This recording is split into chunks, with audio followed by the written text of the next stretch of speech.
Odišlo šťastie za hory, odišla aj moja mladosť, aj vás u srdce zabolí, keď musím od vás odísť, až budem tmavé jahmení, prísa aspoň raz pomodliť, pomodli sa mi za dušu a prinies mi na hrob fľašu. Spánok nebudem mať dlhý, celkové len 6 týždňový. Za ten čas fľašu vyprázdnim a svieža sa k vám vrátim. Už je po fašiankoch, ide Veľká noc. Čo budeme robiť cez ten dlhý pôst? Kladivo aj kliešte horko plakali, že takého smutku ešte nemali. Dali by jej zvoniť, ale nie hodná, lebo si tu leží ako kráľovná.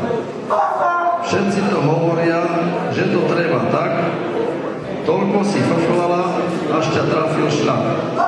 A preto vy ženy nefrflite na nás, ak neprestanete, šľak trafí aj vás. A vás, milí ľubí, z toho zármutku nech nemusia zobrať až na záchytku. Všetci z mokrej štúrne s basou sa lúčia, zakiaľ ich do basy pekne nestrčia.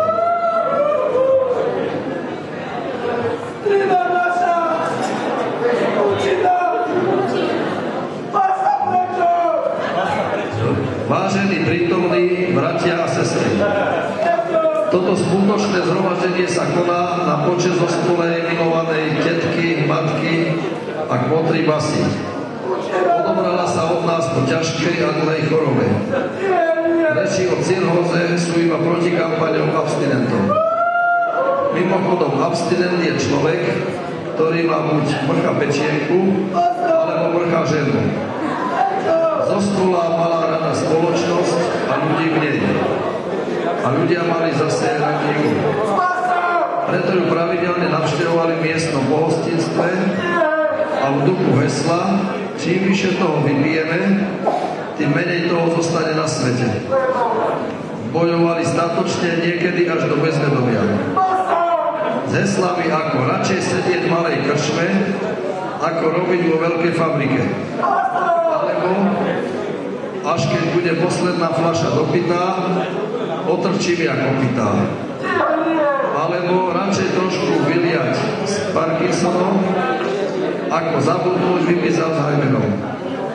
A ešte kto bude 100 rokov víno piť, isto sa dožije vysokého veku, zvyšovali kultúrnu úroveň sebe i svojmu okoliu. A preto sa lúči od svojich najvernejších, od mládencov, dievok, aj od ženáčov, ktorým sa sem tam podarí zviznúť do krčmy na pár šťastných minút. My dobrovoľní hasiči, my ti sľubujeme, že abstinentov prísnejší budeme. A keď uvidíme, že niekto vodou trízni gágor, tomu prestavíme rýchle karburátor. By na svete bola spravodlivosť dáka, musí sa ich zlúčiť od piče vojaka. Od piče vojaka, čo na nočni býva, s vermetmi malými si dôchodok užíva. Ani švelku Petra nenecháme v suchu, tiež sa nespresvráza v anielskom ruchu.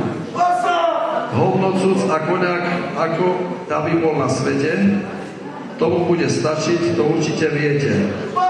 Nedeľu do obeda zareve motorom, do vetriesky naloží vajdu aj s kuporom.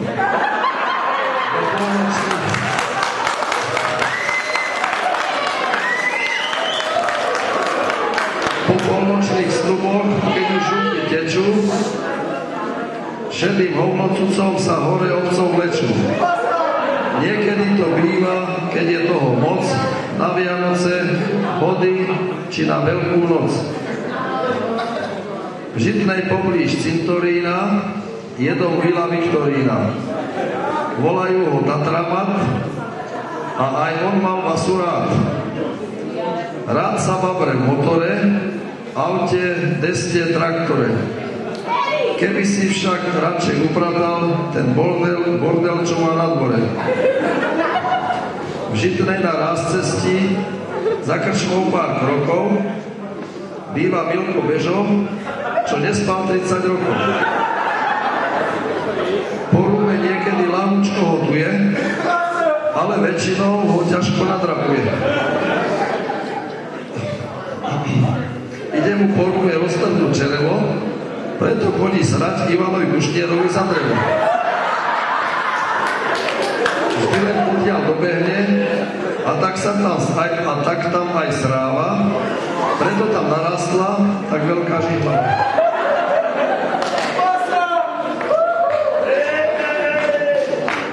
Aj žitňanskí futbalisti, to je zvláštna kasa, niektorých ani netrápi, aký zápas hrá sa.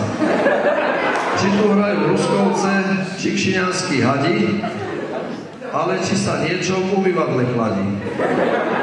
Kto doniesol zápisné, kto meniny slávy, proste aby bolo niečo, čo pomúti hlavy. Aj starosta obce má svoje ťažkosti. Nemá len radosti, máva aj starosti. A keď sa pri všetkej tej svojej dobrosti niekedy nasere do zlosti, ukludnia ho iba Lenkine prednosti. A nakoniec aj všetkých tých máme dneska v merku, čo nám chceli cenzurovať túto odobierku. Pokiaľ táto odobierka šťavu mala mať, museli sme cenzuristov takto odebať.